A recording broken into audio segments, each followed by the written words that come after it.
Hello, आज हम करेंगे फिजिक्स का chapter second, force and its law of motion. First है फोर्स। एक्चुअली क्या होता है? It is defined as the push and pull of on the body. ठीक है, तो ये हम बचपन से पढ़ रहे हैं। 8th क्लास में भी ये सेम डेफिनेशन थी कि it is the push and pull on the body. ठीक है, कि या तो हम अपनी तरफ खींचेंगे या उसको दूसरी तरफ पुश करेंगे। अच्छा, फोर्स एक्चुअली है क्या? एक वेक्टर क्वांटिटी है। फोर्स क्या है आपकी? एक वेक्टर क्वांटिटी है। इसकी एसआई यूनिट क्या होती है? न्यूटन। सीजीएस यूनिट क्या होती है? डाइन। अच्छा, ये क्वेश्चन ना पूछे जाते हैं तो अच्छे से याद करते हैं कि फोर्स की एसआई यूनिट हमारी क्या है? न्यूटन है। क्या है? न्यूटन है। सीजीएस यूनिट क्या है? डाइन है। 1 न्यूटन कितने डाइन के बराबर होता है? 10 की पावर 5। अच्छा, एक ये है फोर्स का। हम अब सेकेंड लॉ जो है उसके अकॉर्डिंग एक डेरिवेशन करेंगे एम की। ठीक है, तो उसके ब्याह पे हम कह सकते हैं मास की एसआई यूनिट क्या होती है? किलोग्राम। एक्सेलरेशन की हम पहले फर्स्ट चैप्टर में पढ़ चुके कि क्या होती है? मीटर पर सेकंड स्क्वायर। तो 1 न्यूटन किसके बराबर हो सकता है? किलोग्राम मीटर पर सेकंड स्क्वायर। कई बार एमसीक्यू में यूनिट पूछ ली जाती है, यूनिट ऑफ फोर्स, लेकिन उसमें न्यूटन या डाइन ऑप्शन में नहीं है। तो क्या है आपका? किलोग्राम मीटर पर सेकंड स्क्वायर भी इसका आंसर हो सकता है। नेक्स्ट है आपका इफेक्ट ऑफ फोर्स है। तो फोर्स के देखो इफेक्ट क्या क्या है। एक तो ये स्टेशनरी ऑब्जेक्ट को मोशन में लेके आ सकता है। तो सबको पता है, कोई बॉल यहाँ फिक्स हो रखी है, यहाँ से हमने फोर्स अप्लाई किया तो ये कुछ दूर तक चलेगी। ठीक है, जितना फोर्स है उतनी फास्ट मूविंग शो करेगी। तो एक स्टेशनरी ऑब्जेक्ट को क्या कर सकता है? मूव कर सकता है। एक चलती हुई चीज़ को रोक सकता है। एक बॉल यहाँ से कंटिन्यूसली चल रही थी, किसी ने यहाँ से फोर्स लगाया तो वो क्या करेगी? उसके 3-4 ऑप्शन है। या तो वो रुकेगी, या वो डायरेक्शन चेंज करेगी। वही इस डायरेक्शन से आ रही थी, अब इस डायरेक्शन में चलने लग जाएगी।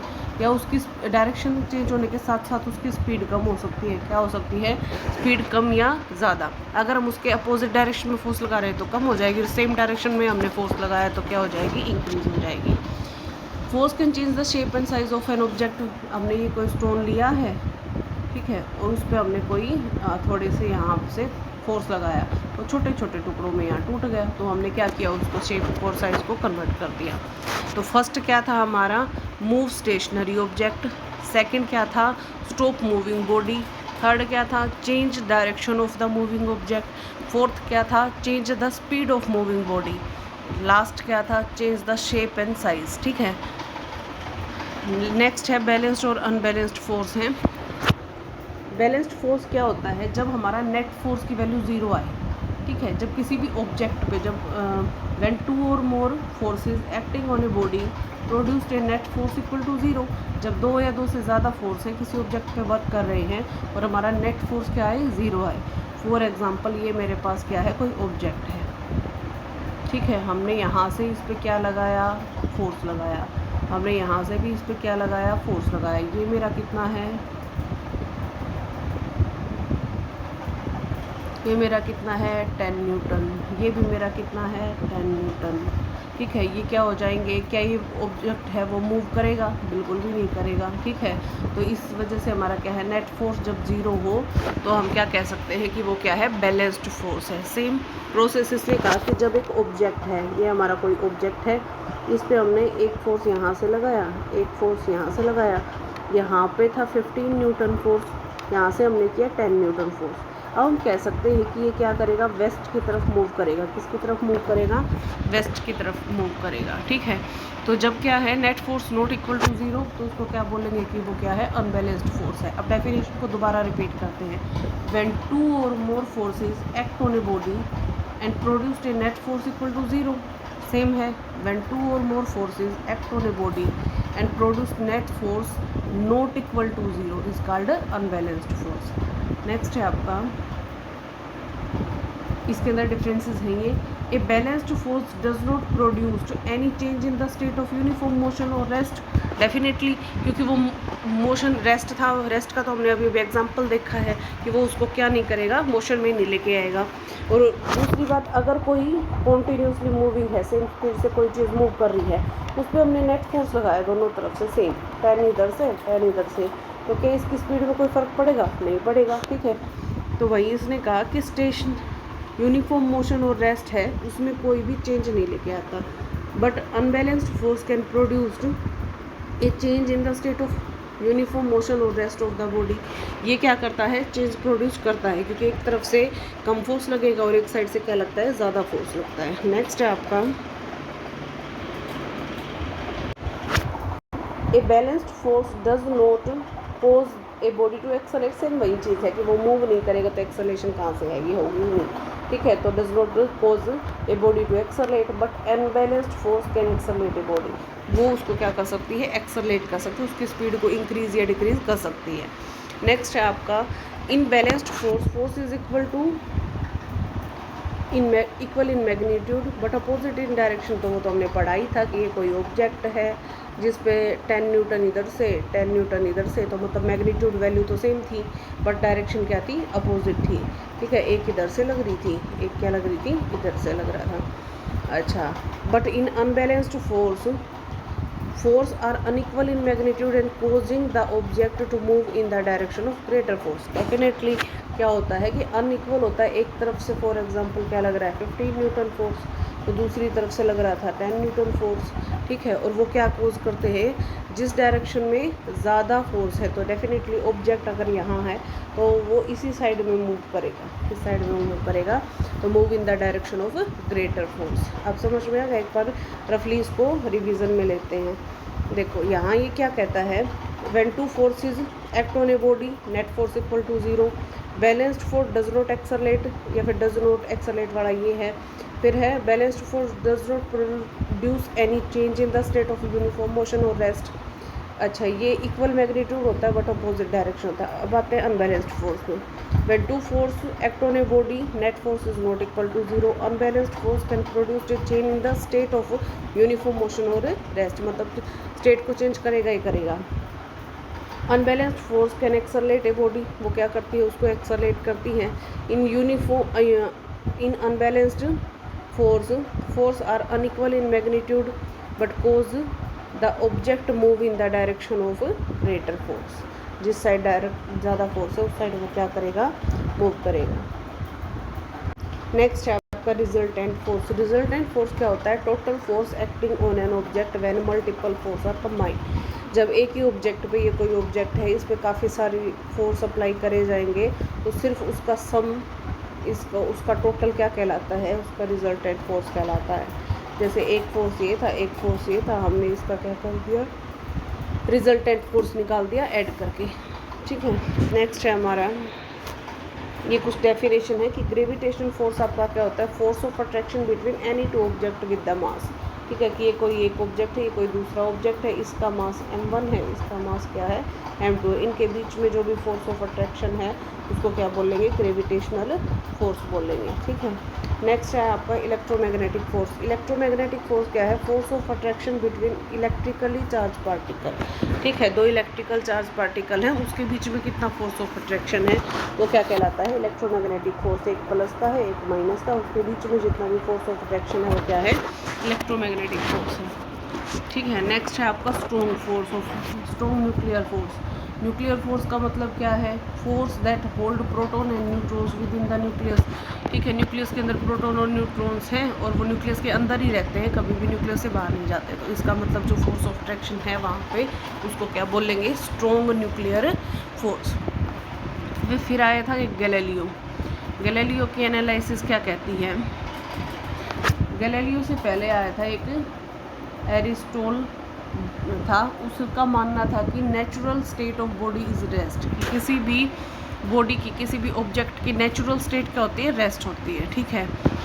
लेकिन गैलीलियो ने इसको चैलेंज किया कि ऐसा कुछ नहीं है, ठीक है। अब उसकी ऑब्जर्वेशन के बारे में पढ़ेंगे। देखो गैलीलियो कहता है कि इस तरीके से एक इंक्लाइन प्लेन है, देन इस तरीके से है। यहाँ से जब हम क्या करते हैं, किसी बॉल को डाउनवर्ड डायरेक्शन में करते हैं, छोड़ते हैं, तो उसकी स्पीड क्या होती है, इंक्रीज़ होती है। जब वो क्या करेगी, अपवर्ड डायरेक्शन में जाएगी तो उसकी स्पीड क्या होगी, इंक्रीज़ होगी। और वो सेम हाइट को अटेन ज़रूर करेगी। अगर वो यहाँ पे h हाइट तक गई, जिससे हम छोड़ी थी, तो यहाँ तक भी क्या करेगी, h हाइट तक जाएगी। तो हम क्या बोलेंगे, इसकी मेन ऑब्जर्वेशन है ball rolling down on incline plane speed increase, ball rolling up and incline plane speed क्या होगी, डिक्रीज। अगर डाउन है तो स्पीड इंक्रीज, और ये बेसिक सा है, एक पार्ट लगा लो, ठीक है, उस पे अगर हम ऊपर की तरफ चढ़ते हैं तो हमारी स्पीड क्या होती है, कम होती है। जल के उससे हम नीचे की तरफ आते हैं तो क्या होती है, स्पीड इंक्रीज होती है। सेम चीज़ बोल रही है इसने।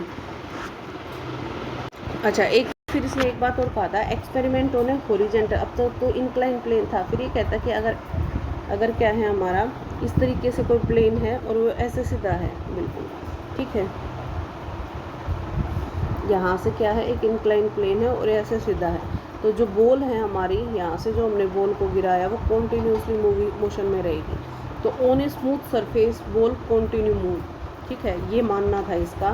स्पीड रिमेन्स कांस्टेंट और सेम स्पीड से चलती रहेगी, कब तक, जब तक उसके ऊपर कोई भी एक्सटर्नल फोर्स ना लगे या फ्रिक्शनल फोर्स ना लगे, ठीक है। नेक्स्ट है, तो जो गैलीलियो था उसका मेन कंक्लूजन क्या था, हमने ऑब्जर्वेशन पढ़ ली थी, ओरिजेंटल का एक्सपेरिमेंट पढ़ लिया, ठीक है। अब है उसका कंक्लूजन कि मेन उसने क्या कंक्लूजन निकाला था कि body naturally oppose change in their state of rest और मोशन, की अगर कोई ऑब्जेक्ट बेचारा रेस्ट में है तो वो रेस्ट में रहना ही पसंद करता है। उसको एकदम से अगर आप मोशन में लेके आओगे तो वो नेचुरली उस चीज़ का अपोज करेगी। कोई चीज़ मोशन में है तो वो मोशन में ही रहेगी, अगर आप उसको एकदम से रेस्ट में लेके आओगे तो वो उसका अपोज करेगी, जिसको हम बोलते हैं इनर्शिया। क्या बोलते हैं, इनर्शिया बोलते हैं। तो इनर्शिया क्या है, tendency of the body to oppose the change in its state of rest and uniform motion in straight line. जब कोई भी ऑब्जेक्ट है या कोई भी बॉडी है वो एक स्ट्रेट लाइन में यूनिफॉर्म मोशन में है, स्ट्रेट लाइन में यूनिफॉर्म मोशन में है, तो एकदम से अगर उसको रेस्ट में लेके आते हैं तो वो उसका अपोज करेगी, ठीक है। तो tendency of the body to oppose the change in its state of rest और यूनिफॉर्म मोशन, ठीक है। रिपीट करते हैं, इनर्शिया बड़ा इंपॉर्टेंट है और आता है। टेंडेंसी ऑफ ए बॉडी, किसी भी ऑब्जेक्ट की tendency to oppose the change को अपोज करना, एकदम से एक्सेप्ट नहीं करेगा, वो उसको अपोज करेगा। तो tendency of the body to oppose the change in its state of rest and uniform motion in the straight line.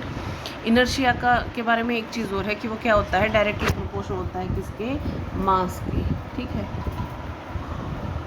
यहाँ से क्वेश्चन कैसे पूछा जाता है, यहाँ से पूछा जाता है कि जैसे आयरन और प्लास्टिक है, दो दे दी, अब इसमें से पूछा जाएगा कौन किसका इनर्शिया ज़्यादा है, तो डेफिनेटली किसका है, आयरन का, क्योंकि मास किसका ज़्यादा होगा, आयरन का होगा, ठीक है। नेक्स्ट है आपका इनर्शिया ऑफ रेस्ट है, कुछ नहीं, अब तीन इनर्शिया के तीन पार्ट हैं, inertia of rest, inertia of motion और इनर्शिया ऑफ डायरेक्शन। तो रेस्ट पढ़ते हैं। An object remains at rest until an external unbalanced force act on it, ठीक है। तो देखो इसने कहा है कि कोई ऑब्जेक्ट अगर रेस्ट में है तो वो रेस्ट में ही रहेगा, कब तक, जब तक बाहर से उसके ऊपर कोई अनबैलेंस्ड फोर्स अप्लाई नहीं कर दिया जाए, ठीक है। बस सडनली स्टार्ट, ये एग्जांपल है रेस्ट का, जब हम बस में बैठे होते हैं एकदम से बस चला दी जाती है तो हम फॉरवर्ड डायरेक्शन में क्या करते हैं, गिर जाते हैं, मतलब ऐसे एकदम से धक्का लगता है, ठीक है। वो रीज़न है कि हमारी बॉडी रेस्ट में थी और वो एकदम से रेजिस्ट करती है उस मोशन को, ठीक है। सेम इसने कहा कि यहाँ पे क्या करना है, एक टम्बलर लेना है और एक कार्ड लेना है, उसके ऊपर एक कॉइन रखना है और उसको फुल स्पीड में खींचना है, तो वो क्या करेगा, कॉइन कहाँ चला जाएगा, इस टम्बलर के अंदर, ठीक है। क्यों, क्योंकि उसने जो कॉइन है उसने क्या किया, मोशन को अपोज किया। नेक्स्ट है इनर्शिया ऑफ मोशन है next. An object will continue to be in motion until a force act on it, ठीक है। Unbalanced force, external unbalanced force act on it. तो सेम चीज़ है कि एक ऑब्जेक्ट अगर कंटिन्यू मोशन में है तो वो मोशन में ही रहेगा, कब तक, जब तक उस पर बाहर से कोई अनबैलेंस्ड फोर्स नहीं लगा दिया जाता। एग्जाम्पल है, बस चलती बस एकदम से हम ब्रेक लगा दें तो एकदम से जब रुकती है तो हम फॉरवर्ड डायरेक्शन में क्या करते हैं, एकदम से गिरते हैं। Jerk to wet cloth before hanging, जब हम गीले कपड़ों को एकदम से जर्क देते हैं तो वो सारे वाटर मॉलिक्यूल्स क्या करते हैं, बाहर आ जाते हैं। रीज़न, क्योंकि क्लॉथ तो मोशन में होगा लेकिन वाटर मॉलिक्यूल्स इस चीज़ को एक्सेप्ट नहीं कर पाते, अपोज करते। नेक्स्ट है आपका इनर्शिया ऑफ डायरेक्शन है। इनर्शिया ऑफ डायरेक्शन क्या कहता है, tendency of a body to oppose any change in its direction. किसी ऑब्जेक्ट की कितनी टेंडेंसी है कि वो अपनी डायरेक्शन को चेंज नहीं करेगा। ये एग्जांपल है, जब व्हीकल है, कोई भी व्हीकल है या बस है, वो एक कर्व शेप के रोड से क्रॉस होती है तो हम एक साइड झुक जाते हैं, तो it is the example of inertia of direction. Next, Newton का first law. Newton first law क्या है, इसका दूसरा नाम है लॉ ऑफ इनर्शिया, क्या है, लॉ ऑफ इनर्शिया। तो सेम डिटो इनर्शिया के डेफिनेशन लिखनी है। A body remains in the state of rest or uniform motion in a straight line unless and until an external force act on it। तो ये अभी तो हम पढ़ के आए हैं, किसकी डेफिनेशन है, हमारी इनर्शिया की डेफिनेशन है कि कोई ऑब्जेक्ट अगर रेस्ट में है तो रेस्ट में रहेगा, मोशन में है तो मोशन में रहेगा। कब तक, जब तक उसके ऊपर कोई भी एक्सटर्नल फोर्स काम नहीं करता। तो सेम क्या है, न्यूटन का फर्स्ट लॉ है। एग्जाम्पल भी ये सारे हम पढ़ के आए हैं अभी। कौन सा, एकदम से अगर सडन मूव करता है बस, तो हम बैकवर्ड डायरेक्शन में फॉल करेंगे। तुम से ब्रेक लगाते हैं तो फॉरवर्ड में करेंगे। जर्क टू वेट क्लॉथ, गीले क्लॉथ को एकदम से जर्क देंगे तो वो सारे वाटर मॉलिक्यूल्स गिर जाएंगे, ठीक है।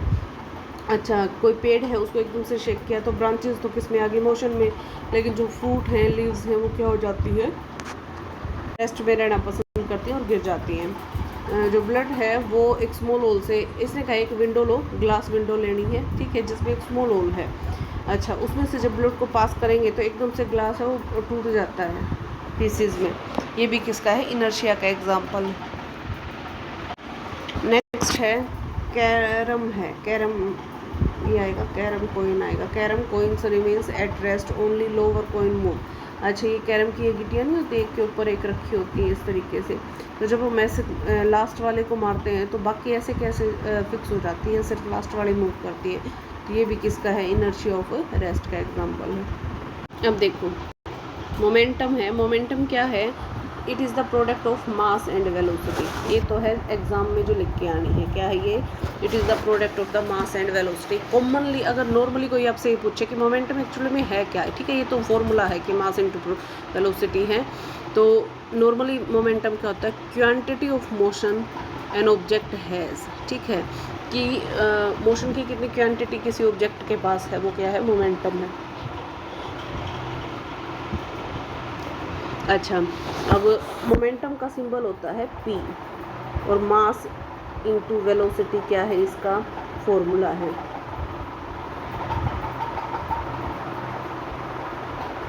हमें पता है मोमेंटम क्या है, P, फॉर्मूला है मास इंटू वेलोसिटी।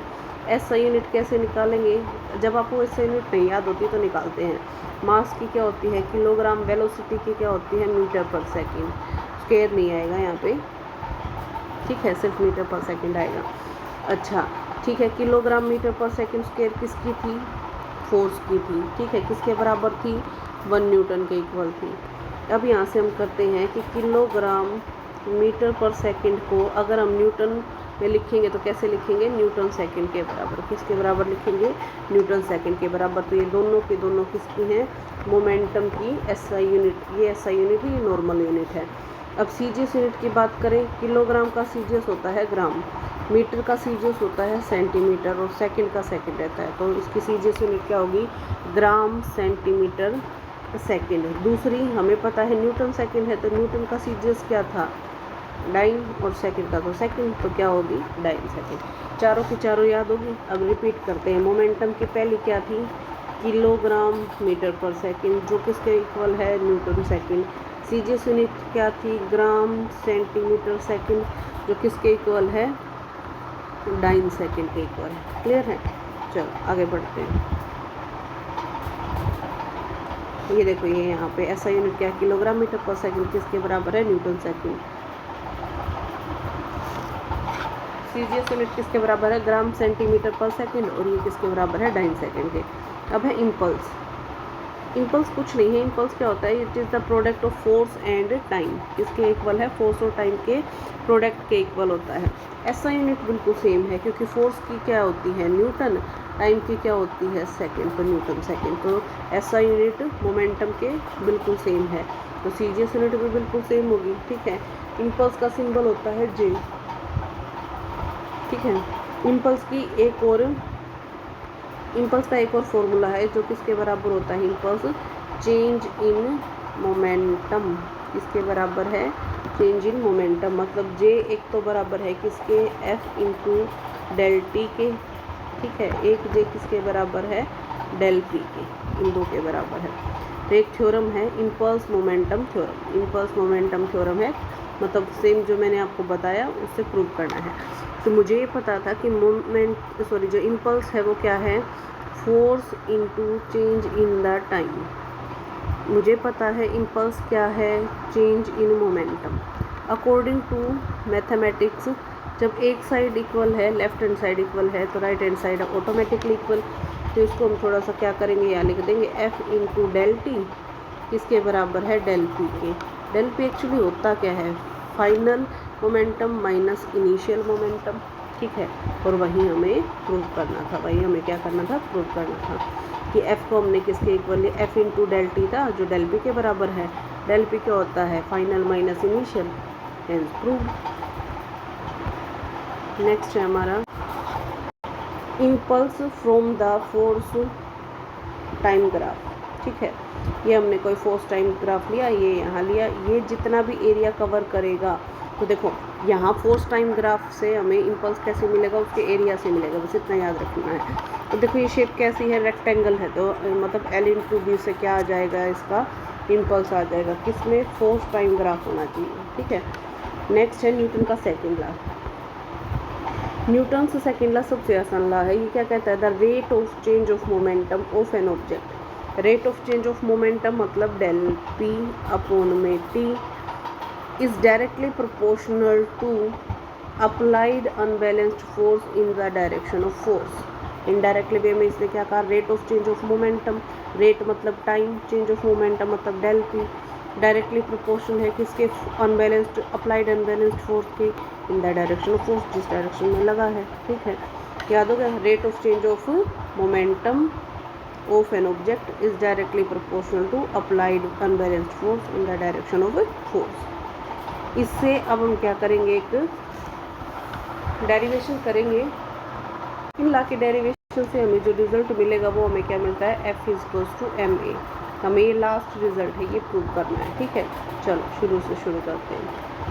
हमने मान लिया कि हमारे पास कोई एक ऑब्जेक्ट है ए और बी, ये ए है, ये क्या है, बी है। इसका मास है एम, सॉरी इसमें दो ऑब्जेक्ट को लॉ ऑफ कंजर्वेशन वाले में लेने हैं। इसमें एक सिंगल ऑब्जेक्ट है, ये कोई सिंगल ऑब्जेक्ट है, ठीक है, जिसका मास क्या है एम, इनिशियल वेलोसिटी क्या है यू, फाइनल वेलोसिटी क्या है वी, ठीक है। अच्छा, इस तरीके से हमें पता चल गया। तो इसके हम स्टेटमेंट कैसे लिखेंगे, let a body is moving with initial velocity U and after applying a force its velocity become V in time T, ठीक है। तो ये पहले स्टेटमेंट लिखनी है। अब हम क्या निकालेंगे, P1 निकालेंगे। ये मेरा कोई ऑब्जेक्ट था, ठीक है, इसका P1 निकालेंगे। 1 का मतलब इनिशियल मोमेंटम, तो इनिशियल वेलोसिटी लेंगे mu। P2 मतलब फाइनल मोमेंटम, मतलब फाइनल वेलोसिटी mv। फिर निकालेंगे हम change in momentum. Change in momentum क्या था हमारा, डेल p, जो किसके इक्वल था, फाइनल माइनस इनिशियल, तो फाइनल माइनस इनिशियल, ठीक है। नेक्स्ट है rate of change of momentum. तो रेट को मैंने कहा था कि क्या होता है, अपॉन में टाइम लगा दो, ठीक है। तो हमने जो चेंज इन मोमेंटम था उसके नीचे क्या लगा दिया, टाइम लगा दिया। अब अकॉर्डिंग टू न्यूटन से second law, force is directly proportional to rate of change of momentum. तो इसको हमने क्या कर दिया, इसके डायरेक्टली प्रोपोर्शनल कर दिया एफ को, ठीक है। अब हमने कुछ नहीं किया, सिर्फ एम कॉमन निकाला है, तो हमारे पास क्या आ गया, V minus U upon T, ठीक है। v minus U upon T किसकी वैल्यू है, एक्सेलरेशन की वैल्यू पुट कर दी। डायरेक्टली प्रोपोर्शनल को हटा के हमने क्या लिया, k, ठीक है। और k की वैल्यू हमने 1 पुट करी, तो क्या आया, f is equals to M A. चलो ठीक है, इसको एक बार मैं रफ लेकर के दिखाती हूँ। देखो हम यहाँ करते हैं। सबसे पहले हमें ये पता है कि हमने एक ऑब्जेक्ट लिया है जिसका मास क्या है m, मास क्या है m, ठीक है। इनिशियल वेलोसिटी क्या है u, फाइनल वेलोसिटी क्या है v, ठीक है। तो सबसे पहले हम क्या निकालेंगे, P1 निकालेंगे, ठीक है। P1 क्या है, mass into initial velocity. P2 क्या है, स्टेटमेंट आप वहाँ से देख लेना। ऐसे लिखे, initial moment of an object is mu and final momentum of an object P2 is equals to mv। फिर हमें पता है चेंज इन मोमेंटम निकालना है, तो क्या होगा, P2 माइनस P1 जो क्या है mv माइनस mu। फिर निकालना है rate of change of momentum, ठीक है। तो उसको क्या लिखेंगे, M V minus M U upon में टी। फिर हमें क्या निकालना था, अकॉर्डिंग टू सेकेंड लॉ के अकॉर्डिंग क्या है, फोर्स डायरेक्टली प्रोपोर्शनल था rate of change of momentum के। तो कुछ नहीं किया हमने, सेम वैल्यू पुट करी, क्या, M V minus M U upon में टी, ठीक है। अब हमने क्या किया, यहाँ से कॉमन लिया है, क्या, m कॉमन लिया, क्या आ गया, v माइनस यू अपॉन में t, क्या आया, v माइनस यू अपॉन में t। और v माइनस यू अपॉन में t है, f डायरेक्टली प्रोपोर्शनल है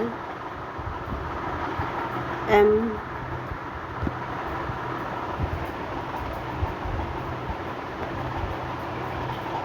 तो देखिए यहाँ तक आ गया था हमारा कि f है वो डायरेक्टली प्रोपोर्शनल है M V minus M U upon में टी। अच्छा, f है डायरेक्ट, m कॉमन निकाल दिया, क्या आएगा, v माइनस यू अपॉन में t। ये किसकी वैल्यू है, एक्सेलरेशन की। तो f is directly proportional to M A, ठीक है। डायरेक्टली प्रोपोर्शनल को जब मटाएंगे तो क्या लिखेंगे, के एम में लिखेंगे। अब एक स्टेटमेंट लिखनी है, किसके बाद, इसके बाद, f इज इक्वल्स टू के एम ए के बाद, when 1 Newton force is applied on an object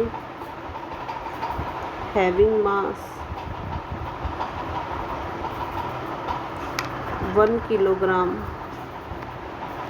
so 1 meter per second square acceleration, ठीक है, एक्सेलरेशन।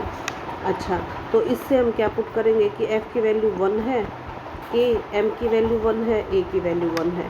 तो यहाँ से k की वैल्यू क्या आ गई, 1। इसको इक्वेशन फर्स्ट मानेंगे और यहाँ पुट करेंगे, ठीक है। तो f is equals to 1 m a, तो क्या आ गया, f is equals to m a। आगे समझ लो। नेक्स्ट हम करेंगे फोर्स और मोमेंटम में डिफरेंस है, ठीक है। अच्छा, फोर्स और मोमेंटम का डिफरेंस करते हैं। सबसे पहले फोर्स की डेफिनेशन और मोमेंटम की डेफिनेशन। फोर्स इन्वर्सली प्रोपोर्शनल है टाइम के, लेकिन मोमेंटम डायरेक्टली प्रोपोर्शनल है टाइम के। डायरेक्शन ऑफ फोर्स एक्सेलरेशन पे डिपेंड करती है, लेकिन ये वेलोसिटी की डायरेक्शन पे डिपेंड करती है। अच्छा, एक्सेलरेशन पे डिपेंड करेगी, तो जब एक्सेलरेशन कांस्टेंट है तो फोर्स भी कांस्टेंट हो जाएगा, लेकिन ये तो एक्सेलरेशन पे डिपेंड करता नहीं। तो momentum can change with constant acceleration but remains constant with velocity is constant, ठीक है। तो ये वेलोसिटी पे डिपेंड करता है, तो वेलोसिटी कांस्टेंट है तो कांस्टेंट होगा, एक्सेलरेशन से कोई फ़र्क नहीं पड़ता। Force can exist even when object is stationary. Object जब स्टेशनरी होता है तब भी उस पर कुछ ना कुछ फोर्स लग रहा होता है, बट मोमेंटम उसका क्या होता है, स्टेशनरी ऑब्जेक्ट का 0। अब पढ़ेंगे न्यूटन्स का थर्ड लॉ क्या कहता है कि every action there is equal and opposite reaction, की हर एक एक्शन का अपना खुद का इक्वल और अपोजिट कोई ना कोई रिएक्शन होता है। For example swimming of a man, ठीक है, कि जब हम स्विमिंग करते हैं तो हम क्या करते हैं, वाटर को बैकवर्ड डायरेक्शन में पुश करते हैं, तो वाटर हमें क्या करता है, फॉरवर्ड डायरेक्शन में पुश करता है, ठीक है। तो स्विमिंग के दौरान हम वाटर को बैकवर्ड में पुश करेंगे, तो वाटर हमें क्या करेगा, फॉरवर्ड डायरेक्शन में पुश करेगा। नेक्स्ट है वॉकिंग ऑफ ए मैन, तो मैन पुश अर्थ बैकवर्ड, ठीक है, जो पीछे की तरफ अर्थ को हम पुश करते हैं, अर्थ हमें क्या करती है, फॉरवर्ड पुश करती है। नेक्स्ट है हमारा flight of jet and the rocket, तो जब जो गैस पार्टिकल्स हैं, जब गैस बर्न होगी तो गैस का जो धुआं है वो कहाँ जाएगा, बैकवर्ड डायरेक्शन में, और जेट कहाँ जाएगा, फॉरवर्ड डायरेक्शन में। गन एंड बुलेट है, बुलेट फॉरवर्ड डायरेक्शन में जाती है और गन कहाँ जाती है, बैकवर्ड डायरेक्शन में। मैन एंड बोट है, जब किसी किनारे पे बोट से हम उतरते हैं तो मैन तो बोट को बैकवर्ड डायरेक्शन में पुश करता है और बोट उसको किस में करती है, फॉरवर्ड डायरेक्शन में पुश करती है। होस पाइप है, होस पाइप से जब हाई स्पीड से क्या होती है, वाटर बाहर आता है, ठीक है, तो क्या आएगा, वाटर तो हाई स्पीड से बाहर आएगा, लेकिन होस पाइप कहाँ जाएगी, बैकवर्ड डायरेक्शन में। अब नेक्स्ट है law of conservation of linear momentum, ठीक है, कहता है total momentum of the closed system remains unchanged unless external force act on it. मतलब सिंपल सी बात है कि एक क्लोज्ड सिस्टम है उसका मोमेंटम सेम रहेगा, बिल्कुल भी चेंज नहीं होगा। कब तक? जब तक उस पर कोई एक्सटर्नल फोर्स अप्लाई ना कर दिया जाए। तो ये क्या है? Law of conservation of linear momentum. इसकी एक डेरिवेशन है, पहले उसका एक फॉर्मूला देख लो। तो देखो ये एक्चुअली फॉर्मूले की फॉर्म में क्या कहना चाहता है कि इनिशियल मोमेंटम और फाइनल मोमेंटम क्या होता है? इक्वल। तो ये हम अभी पढ़ के आए थे कि P1 क्या है इनिशियल, P2 क्या है फाइनल, दोनों क्या है? इक्वल। ठीक है, और ये फॉर्मूला है। यहाँ पे मैंने कहा था ना, दो ऑब्जेक्ट किस में लेने थे? Law of conservation of momentum वाले में। तो इसीलिए एक U1 है, एक U2 है। ठीक है, चलो इसको प्रूव करते हैं आगे। यहाँ कहता है कि suppose A and B are the two object. ठीक है, ओके, मान लेते हैं कि ये A है और ये B है। दो ऑब्जेक्ट है हमारे पास, हैविंग मास m1 m2। हाँ, उनका मास क्या है? m1 m2 है। Are moving in the same direction, दोनों बिल्कुल सेम डायरेक्शन में मूव कर रहे हैं। ठीक है, with velocity U1 and U2। किस वेलोसिटी के साथ? U1 और U2 वेलोसिटी के साथ। बिल्कुल सही बात है। तो स्टेटमेंट समझ आए? Suppose A and B are the two object, दो ऑब्जेक्ट हैं, हैविंग मास m1 m2, जिसका mass m1 m2, moving in the same direction, दोनों के दोनों सेम डायरेक्शन में मूव कर रहे हैं, with velocity U1 and U2। Next है when object A collide with object B, जब एक दूसरे के साथ ये कोलाइड हो जाएंगे, ऐसे कोलाइड हो जाएंगे। देन आफ्टर टाइम T, कुछ टाइम बाद both move in the same direction, फिर से वो सेम डायरेक्शन में मूव करना शुरू करेंगे। ठीक है, लेकिन इस बार किसके साथ? वेलोसिटी V1 और वेलोसिटी V2 के साथ। ठीक है, same direction with velocity V1 and V2। Next फिर हमें लिखना है according to second law. Second law क्या कहता था कि force is directly proportional to rate of change of momentum. ठीक है, rate of change of momentum है, चेंज ऑफ मोमेंटम की क्या थी? P2 minus P1 by T, P2 minus P1 by T. अब यहाँ पे मोमेंटम निकालना है तुम्हें बिफोर कोलिजन और आफ्टर कोलिजन का। तो ये देखो हमारे पास एक ये है, एक ये है। ठीक है, अच्छा, इसकी P2 है फाइनल, फाइनल क्या होती है? V, इनिशियल क्या होती है? U। तो final minus initial, final minus initial, ये एक ही है, ये किसकी है? ऑब्जेक्ट B की है, इसीलिए 1 1 है, 2 2 है, इससे डिफरेंस है। ठीक है, तो हमने ये दोनों निकाल लिए। अब थर्ड लॉ क्या कहता था कि every action there is equal and opposite reaction. तो हम बोल सकते हैं कि F1 हमेशा क्या होगा? माइनस F2 के इक्वल होगा। हमने सिर्फ उसकी वैल्यू पुट कर दी यहाँ पे ला के। ठीक है, अब देखो उसके बाद हमने क्या किया? T से T को कट कर दिया। ठीक है, ये तो डिट्टो सेम है, m1 v1 minus m1 u1। ठीक है, यहाँ हमने क्या किया? साइन चेंज किया। तो ये तो क्या हो जाएगा? माइनस का, और ये अंदर जाके क्या होता है? ये माइनस का और ये प्लस का। ठीक है, नेक्स्ट फिर हमने क्या किया है? u को एक साइड, इसको उठाया और इधर ले आए, तो मतलब किस में आ गया? माइनस में। इसको उठाया और इधर लेके गए, ये भी किस में आ गया? माइनस में। हमने माइनस कॉमन लिया तो ये प्लस और ये प्लस, माइनस से क्या होगा? माइनस कैंसिल है। ठीक है, तो इस तरीके से हमने क्या कर दिया? इसको प्रूव कर दिया कि law of conservation of momentum है, तो क्या है? बिफोर और आफ्टर कोलिजन क्या रहता है? सेम रहता है। ठीक है, एक इक्वल वेलोसिटी क्या कहती है?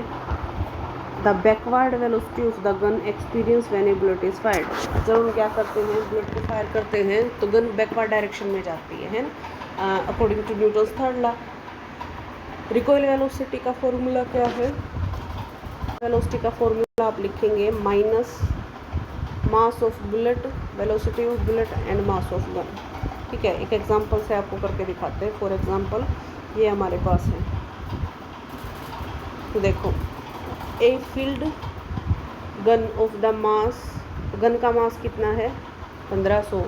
Fire a shell of the mass 15 kilogram. ठीक है, जो शेल है वो कितनी है? 15 किलोग्राम की, जिसकी वेलोसिटी है 150। तो हमें क्या लिखना है? छोटा मास ऊपर, इतना याद रख लो। ठीक है, जो छोटी चीज़ है उसका मास ऊपर, उसी की वेलोसिटी नीचे क्या करना है? जो गन है उसका मास।